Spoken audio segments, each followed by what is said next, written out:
We mentioned that rally in healthcare stocks that helped lift the Dow above 27,000. Here's why. The Trump administration today withdrew that proposal that would have eliminated rebates from government drug plans. That boosted the shares of insurers like United Healthcare, Cigna, and CVS. But it also raised the possibility of new restrictions on drug makers, which pressured that group today. Meg Tirrell has details for us. The Trump administration claimed its rule on drug rebates had the potential to be the most sweeping change to how Americans' drugs are priced at the pharmacy counter ever. Today, it abandoned the plan. Here's what it was aiming to do.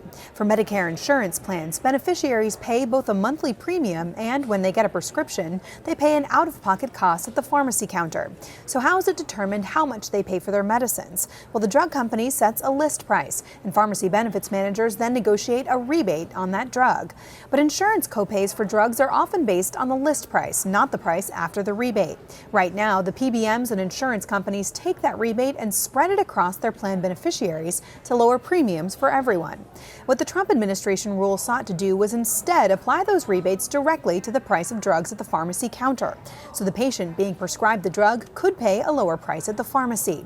But because the rebates wouldn't be spread across beneficiaries, premiums for everyone could go up. And that, according to Capitol Street's Ipsita Smolinski, presented a political problem. The concern was that premiums going up for Medicare beneficiaries, these are those over 65 and who vote, would probably not like to see their premiums go up for 2020 or for 2021. While the Trump administration rule would have applied just to Medicare, there had been concern it could have led to changes in rebates in employer-provided insurance as well, Smolinski says.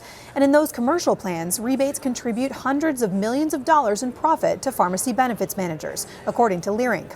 That's why those stocks soared today.